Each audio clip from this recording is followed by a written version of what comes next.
There's a persistent myth that the path of the mystic, the path of the Sufi, is one of poverty and withdrawal from the world. This is a profound misunderstanding. The great masters taught that true wealth is not about what you have, but about what you are. They understood that your outer world is merely a mirror of your inner state. And today, we will explore their timeless science of inner transformation to unlock outer abundance. We have been taught to see the world as something to conquer, a territory from which we must extract resources, success, and happiness. We see our lives as a project of accumulation. We work tirelessly on our jobs, our businesses, our investments, our social standing. We polish our resumes, curate our online profiles, and build our networks, all in the pursuit of an external reality that we believe will finally grant us a feeling of peace and fulfillment. Yet, for so many, this feeling remains elusive, a horizon that recedes as we approach it. We achieve a goal, only to find that emptiness has followed us, and so we set a new, more ambitious goal, believing that this time it will be different. This is the great exhaustion of the modern age. The Sufi sages, the great masters of the human heart, looked at this predicament and smiled with a gentle, knowing compassion. They proposed a radical inversion of this entire paradigm.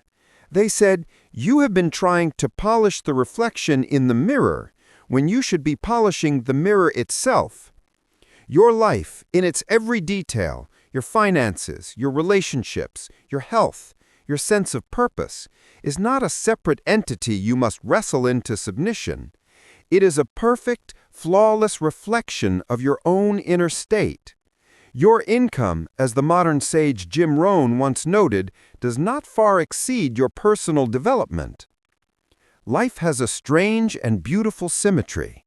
If a vast fortune were to land in the hands of one who has not cultivated the inner capacity to hold it, it would soon slip through their fingers like water. As the ancient parable says, if you took all the money in the world and distributed it equally, it would soon find its way back into the same pockets. Why? Because wealth is not a thing you pursue, it is a quality you attract by becoming the person to whom it naturally belongs. This is not a mystical platitude, it is a description of a fundamental law of existence. You do not go out and get success, you work on yourself, on your character, on your soul, on your inner alignment, and you become a magnet for it. True happiness is not contained in what you get. Happiness is contained in what you become. This is the great secret, the invitation of this journey we are about to take together. We will not be discussing how to work harder on your job. We will be discussing the far more rewarding and infinitely more powerful art of working harder on yourself. We will learn to stop chasing the fleeting shadows on the wall of the cave and turn instead to tend the fire within, the light from which all shadows are cast. This is the path of inner alchemy, the science of becoming, and it is the only path that leads to a wealth that is both lasting and deeply fulfilling. The foundational principle of this inner work, this working on yourself, is a concept the Sufis called the purification of the self. Imagine your heart, the true seat of your perception, is a perfect mirror. When you were born, this mirror was pristine, capable of reflecting the light and beauty of existence without distortion. But over time, through life's experiences, through the conditioning of society, through our fears, our anxieties, and our attachments, the mirror becomes clouded. It becomes covered in the dust and grime of the ego, that lower self which believes it is separate, lacking, and in constant competition with the world. This dust is made of our limiting beliefs. I am not worthy. There is not enough to go around. I must struggle to survive. The grime is our negative emotions, our chronic anxieties, our lingering resentments, our unexpressed grief. When we look out at the world through this clouded mirror, we see a reality that is distorted. We see lack, we see threat, we see scarcity, we see reasons for fear. And because the universe responds to our state of being, it reflects this distorted perception back to us as our life experience. We see a world of lack, and so we experience a life of lack. To work harder on yourself than on your job means to undertake the sacred task of polishing this mirror. The job is external, the self is internal. The job brings you a paycheck. The work on the self brings you a life. This polishing is not a passive act. It requires intention, awareness, and courage. Every time you choose to respond with patience instead of anger, you are wiping away a layer of dust. Every time you practice forgiveness for yourself or another, you are cleansing a stain of resentment. Every time you sit in stillness and observe your thoughts without judgment, allowing them to pass like clouds in the sky, you are buffeting the mirror to a higher shine. The great poet and mystic Rumi said, "Your task is not to seek for love, but merely to seek and find all the barriers within yourself that you have built against it." We can extend this profound wisdom to wealth, to happiness, to success. Your task is not to seek for wealth, but merely to seek and find all the barriers within yourself that you have built against it. These barriers are the beliefs of scarcity, the fears of failure, the feelings of unworthiness that cloud the mirror of your heart. The world believes the problem is a lack of money. The Sufi knows the problem is a lack of alignment. A modern teacher once told his student, who complained of having no money, that this was not the true problem. The problem was a lack of ideas. An idea is the blueprint for creation. It is the seed from which a forest of abundance can grow. But from where do these generative, life-altering ideas come? They do not arise from a mind cluttered with anxiety and fear. They do not spring forth from a heart heavy with the burdens of the past. True, inspired ideas are a form of divine inspiration. They whisper into the silent spaces of a clear mind and a polished heart. When you do the inner work of polishing the mirror, you are not just cleaning your inner landscape. You are creating the fertile silence from which all true creativity, all genuine wealth is born. You are making yourself a worthy vessel for the inspiration that is constantly flowing from the ocean of existence, waiting for a clear channel to pour through. This is the true work. The world outside will simply rearrange itself to match the clarity you have cultivated within. So, how does one begin this sacred process of polishing the mirror, of cultivating a self that naturally attracts a life of beauty and abundance? The Sufi path, like the wisdom shared in modern traditions, emphasizes that this is not a matter of chance, but of deliberate study and practice. You cannot simply go through your days with your fingers crossed, hoping for the best. If you wish to be happy, you must study happiness. If you wish to be wealthy, you must study the nature of true wealth. If you wish to be successful, you must study success, not just its outer trappings, but its inner essence, the state of being from which it arises. The masters have laid out for us 3 primary gates through which this transformative knowledge can enter our lives: the gate of reading, the gate of listening, and the gate of observing. The first gate is to read, to become a student of the written word. But this is not the kind of reading we do to merely accumulate information. This is reading as an act of communion. When you open a book written by a soul who has achieved a state of wisdom, you are not just reading words on a page, you are inviting that soul's consciousness into your own.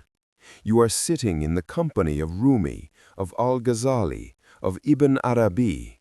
You are allowing the echo of their perfected state to resonate within you. The successful people of the world, in any field, are almost always voracious readers. Curiosity drives them. They have to know. They understand that a single book can save them 5 years of painful trial and error. There are books on every conceivable aspect of human development: how to be more decisive, how to be a better leader, how to cultivate a powerful presence, how to discipline the mind. Hundreds of the most successful and fulfilled people in history have written down their stories, their methods, their philosophies. They have left us a map, a detailed blueprint of how they polished their own mirrors. And yet, so many of us leave these maps unread. We claim to want a different destination, but we refuse to look at the guide that shows us the way. You do not need to read half the night. Commit to 30 minutes a day, 30 minutes spent in the company of a great mind, a wise soul. Let their thoughts challenge you, inspire you, and instruct you. Do not be a mere follower, taking everything as dogma. Be a student. Take what resonates, what polishes your mirror, and integrate it. Let your learning be an active process of self-discovery where every book becomes a new tool for your own inner work. The second gate is to listen. Specifically, to learn the art of being in the presence of those who embody the qualities you wish to cultivate. The Sufis call this suhbah, or companionship. It is a cornerstone of the path. They understood that wisdom is not just an intellectual concept. It is a fragrance, a resonance, a state of being that is transmitted through presence. You can learn more from an hour of silent tea with a wise person than from 100 books. So get around people who are living the life you aspire to, not just in terms of material wealth, but in their character, their peace, their generosity. And listen. Listen not only to what they say, but how they say it. Listen to the silences between their words. Feel the quality of their presence. A great piece of advice is that those who are struggling should take those who are thriving out to dinner and simply listen. The ego often recoils at this idea. They are successful, let them pay for their own meal, it screams. But this misses the entire point. The $100 you spend on that meal is not for the food, it is an investment in an idea. You are paying for the privilege of sitting in the resonant field of a polished mirror. For 2 hours, as they eat and talk, they are liable to drop an idea into your lap that could change the entire trajectory of your life, multiplying your income and your happiness tenfold. Equally, learn from the unsuccessful. Listen to their stories. Take notes on the patterns of thought, the recurring complaints, the excuses. Find out what poor-minded people read and don't read it. Understand the habits that lead to a life of quiet desperation, not to judge, but to recognize those same seeds within yourself and to choose a different path. Learn from both the positive and the negative. Every person you meet is a teacher, showing you the way to go or the way not to go. Your only job is to be humble enough to listen. The third and most subtle gate is to observe. We are told there are 2 ways to see. The first is with the eyes. This is called sight. With it, you see things. The second is with the mind, with the heart. This is called insight. With it, you see answers. The world is constantly offering us clues, lessons, and signposts, but we are often too preoccupied with the noise in our own minds to notice them. To be a masterful observer is to pay attention. Wherever you are, be there. When you are in the presence of someone who has achieved a measure of success and grace, watch everything. Watch how they shake a hand. Watch how they hold their posture. Watch how they make others feel seen and valued. Success leaves clues. These clues are not always grand strategies. They are often subtle patterns of being woven into the fabric of daily life. The person who does well does certain things, certain small things, over and over and over again. If you are clever, if you are truly observing with the eye of your heart, you can pick them up. Someone might say that copying another person's funny little walk is silly. But if that walk is the physical expression of a state of confidence and purpose that earns $10,000 a month, then perhaps the walk is not so silly.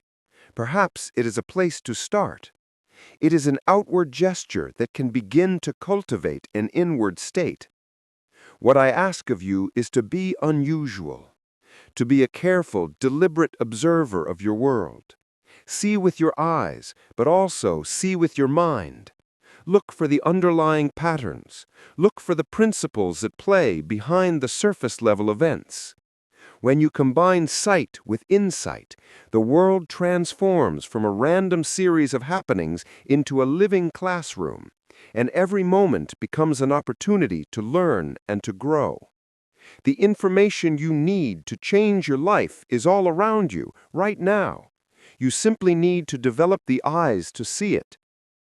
Having opened these three gates of wisdom, reading, listening, and observing, you will find yourself with a wealth of knowledge.